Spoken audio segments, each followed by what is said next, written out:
She vanished in broad daylight at 11 years old, and the world didn't see her again for 18 years. Jaycee Dugard, a missing girl found after 18 years. Jaycee Dugard was only 11 years old when she disappeared in broad daylight. In seconds, a normal morning turned into a nightmare, and her family was left with nothing but questions.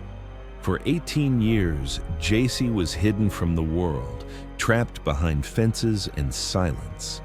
Then, in 2009, the impossible happened. She was found alive. But coming home after so long wasn't a simple ending. This is the story of Jaycee Dugard, the girl who returned after 18 years. Some stories begin with a scream, but this one begins with something quieter.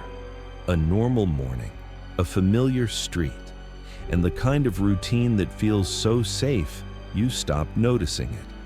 In South Lake Tahoe, California, 11-year-old Jaycee Dugard stepped outside and started walking toward the school bus stop.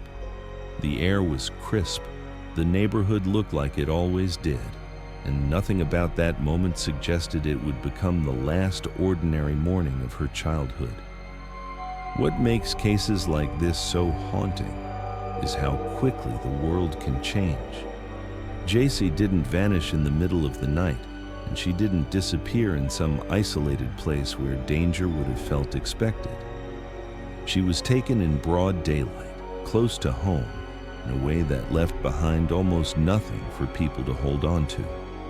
There was no dramatic scene that made strangers stop and stare, no obvious evidence that screamed crime, just a quiet absence where a child should have been.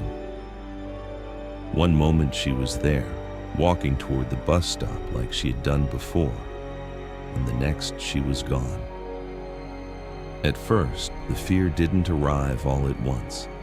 It crept in through small thoughts that sounded reasonable in the beginning. Maybe she missed the bus. Maybe she went to a friend's house. Maybe she got distracted and would walk back through the door any minute. Families often cling to these possibilities because hope is the only thing that makes the first hours bearable. But as time passed and Jaycee still didn't return, the hope began to shift into something heavier.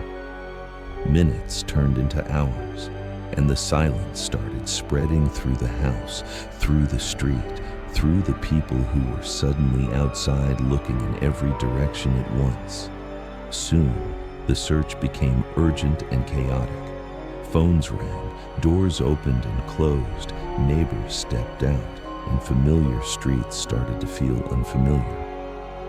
In moments like this, a neighborhood stops being a place where people live and becomes a place where people scan the ground, the corners, the driveways, the empty spaces between parked cars.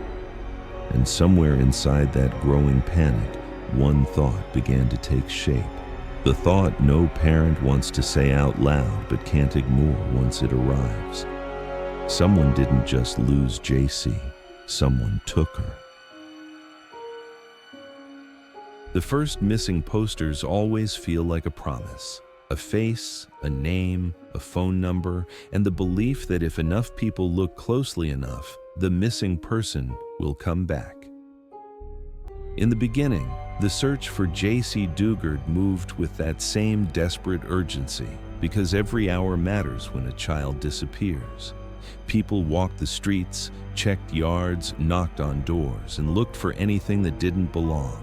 Neighbors watched the road more carefully than they ever had before, as if attention alone could undo what had already happened.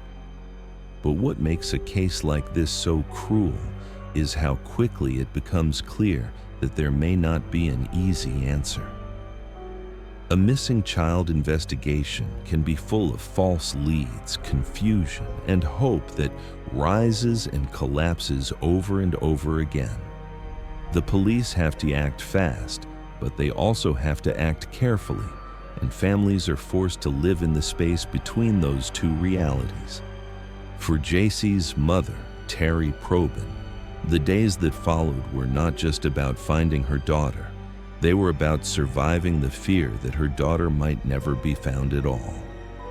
As time passed, the neighborhood returned to its routines, but Jaycee's family couldn't. The world kept moving forward, and that is one of the most painful parts of disappearance. The way normal life continues for everyone else, while one family stays trapped inside a single moment. Every morning that came after felt like a reminder of the morning that had been stolen. Every day without answers turned the case into something heavier than a search. It became a long-term waiting room where hope and grief sit side by side, and neither one ever fully leaves. The years that followed weren't defined by one single event, but by the slow, relentless accumulation of time. Seasons changed, holidays came and went, and new missing posters replaced the old ones. The idea of finding Jaycee remained, but it started to live in a different place, less in the streets and more inside the hearts of the people who refused to forget her. Because when someone is missing, the pain doesn't end. It stretches. It changes shape. It becomes part of who you are. And in the background of that long search, the most terrifying truth was waiting to be understood. Jaycee wasn't gone in the way people assume missing children are gone. She wasn't a memory. She wasn't a mystery that would never be solved. She was still alive. But she was somewhere no one could see. There's a special kind of horror in the idea that someone can be close to the world and still completely cut off from it. Not hidden in a distant wilderness or taken far away across borders, but kept in a place that still has neighbors, still has streets, still has ordinary sounds drifting through the air. Jaycee Dugard's captivity has often been described with images that feel simple but terrifying. Fences, a backyard, a space that looked normal from the outside and held something unthinkable inside. For Jaycee, time didn't move the way it does for everyone else. The outside world kept changing, but her world stayed small and controlled.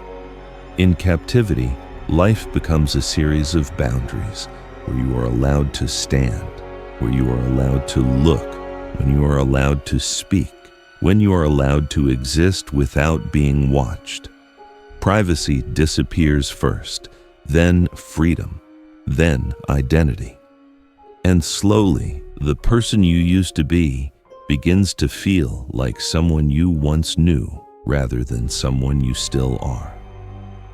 The people who held her were not strangers in the sense that they were invisible. They lived their lives in plain sight. They existed within a society that still worked, still functioned, still believed in safety, while Jaycee's life was being kept behind barriers that were never meant to be questioned. That contrast is what makes the backyard captivity theme so disturbing. It suggests that evil doesn't always hide in darkness. Sometimes it hides in ordinary places, behind ordinary structures, in a space that looks quiet enough to be ignored. And that is where the real weight of those 18 years begins to settle. Because captivity isn't only about where someone is kept. It's about what happens to the mind when there is no escape, no certainty, and no future you can reach. It's about the constant pressure of survival, learning what to do and what not to do, learning which moments are safe and which moments are dangerous, learning how to stay alive in a life you never chose. It is a kind of endurance that most people will never understand, because it requires you to keep going even when you don't know what going is supposed to lead to. From the outside, those years might look like a blank space in a timeline. But inside that blank space, Jaycee's life continued. Not freely, not normally, not safely, but continuously. Day after day, year after year, she remained there, behind fences, behind silence, behind the illusion that nothing was wrong. 1991 to 2009, 18 years hidden from the world. Time has a strange way of becoming cruel when someone is missing. For the outside world, 18 years is a lifetime of change. New technology, new headlines, new fears, new distractions. People grow up, people move away, families change, and entire decades pass as if they were just pages turning in a book. But for someone held in captivity, time doesn't feel like progress. It feels like weight. It piles on slowly, silently, and relentlessly, until the idea of before becomes a distant memory, and the idea of after feels impossible to imagine. Jaycee Dugard was taken in 1991, and the world that existed then didn't look like the world that existed by 2009. The way people lived, the way they communicated, the way they searched for missing children. Everything changed. But none of that reached her in the way it reached everyone else. She didn't get to step into the future. She had to endure it from the same place, in the same confinement, with the same walls and fences defining what her life could be. That kind of captivity doesn't just steal time. It steals development. It steals milestones. It steals the ordinary moments that make a person who they are. Childhood becomes survival. Teenage years become something you live through rather than something you live. Adulthood arrives without freedom, without choice, without the gradual independence that most people take for granted. And over time, the mind begins to adapt in ways that are difficult to explain to anyone who has never been forced into a life like that. You learn to live inside limits because the limits are all you have. You learn to measure time not by goals or dreams, but by whatever small signs you can find that prove you're still here. For the family left behind, the years carried a different kind of cruelty. Every year that passed without answers made the loss feel deeper, but also made hope harder to hold. The longer someone is missing, the more the world tries to categorize them into a conclusion. People start to speak in past tense. The case becomes old. The urgency fades for everyone except the ones who loved her. But love doesn't fade on a schedule, and grief doesn't become less real just because time has moved forward. It becomes quieter, maybe, but it becomes permanent. Somewhere in that long stretch of time, the story of Jaycee Dugard became the kind of story people assume they already understand. A missing child, a tragedy, a life that must have ended long ago. And that assumption is part of what makes what happened next so shocking. Because while the world had moved on, Jaycee was still there, still alive, still trapped inside the same nightmare, still waiting for something that no one could see. When Jaycee Dugard was finally discovered alive, it didn't feel like a normal rescue story. It felt like reality tearing open. 18 years is long enough for a case to become history, and long enough for a missing child's face to be remembered as a frozen image, forever young, forever unchanged, forever stuck in the moment they disappeared. But Jaycee was no longer a child. She was an adult woman, and her existence was proof that the story had been happening the entire time, hidden in plain sight. The moment she was identified wasn't just about recognition. It was about disbelief. It was about the mind trying to catch up with the truth. A person can't simply return after 18 years and slip back into the world like nothing happened. Even the act of saying her name out loud again carried a weight that most people will never understand, because her name had lived for years inside fear, inside unanswered questions, inside the aching space between hope and grief. There's also a different kind of shock that comes with being found alive. It's not only relief, it's confusion. It's the sudden realization that the world you lost has been continuing without you. It's seeing a timeline you never got to live. It's learning that people changed, places changed, everything changed, and you stayed trapped inside the same chapter for almost 2 decades. Freedom doesn't arrive as a clean, perfect feeling. It arrives as something overwhelming, almost impossible to process. And even when the doors open, the mind doesn't immediately believe it's safe to walk out. For the public, the news was explosive. Headlines spread fast and cameras followed every update. The story was too shocking not to become a media storm. A girl missing since 1991, found alive in 2009. But for Jaycee, this wasn't a headline. It was the moment her survival became visible. And visibility can be terrifying when you've spent 18 years being controlled. Suddenly, everyone wanted answers. Everyone wanted details. Everyone wanted the story. But the person living inside that story had just stepped back into the world for the first time in 18 years. And nothing about that kind of return can be simple. The truth is, being found alive is not the same as being free. It's the beginning of freedom, but it's also the beginning of everything you have to face. And in Jaycee's case, the world didn't just welcome her back, it watched her, it analyzed her, it expected her to become a symbol. But she wasn't a symbol. She was a survivor. People love the idea of rescue because it feels like an ending. It feels like closure. It feels like justice. But real life doesn't work that way.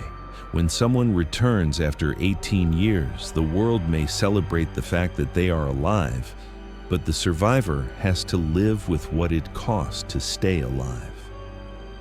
Trauma doesn't disappear when the doors open. It comes with you. It follows you into every quiet room, every ordinary moment, every attempt at normalcy. For Jaycee Dugard, returning meant stepping into a life that had continued without her. It meant facing a world that remembered her as a child while she was now an adult. It meant rebuilding an identity that had been interrupted, reshaped, and controlled for years. And it meant doing all of that under the pressure of public attention, when what she needed most was privacy and safety. The outside world may have wanted a story of strength and inspiration, but healing doesn't happen on camera. Healing happens slowly, quietly, and often painfully. There is also grief inside survival, and that is something people rarely talk about.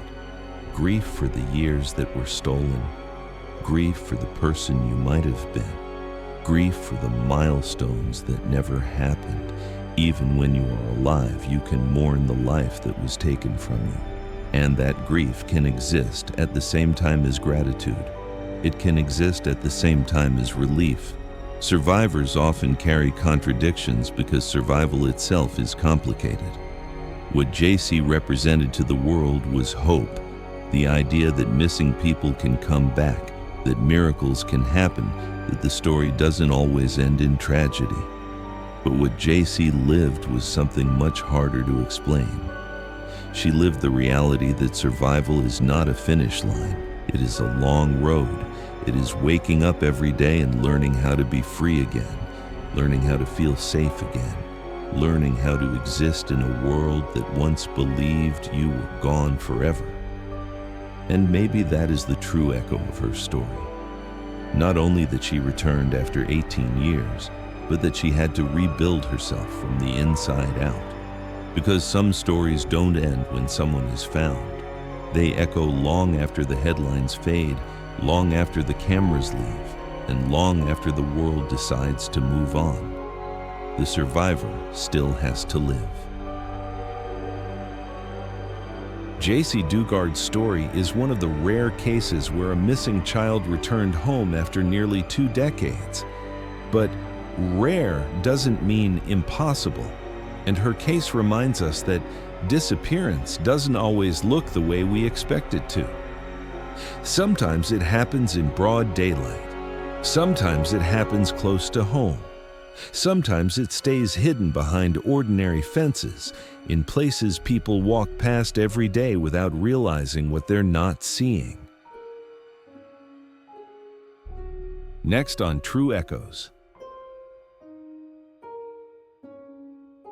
One child was taken before she could even speak, stolen from a hospital in 1998, and raised under a name that wasn't hers. For 19 years, the truth stayed hidden, until 2017, when her identity was finally revealed. Kamiyah Mobley, the baby who was taken. The series continues. The truth coming soon on True Echoes.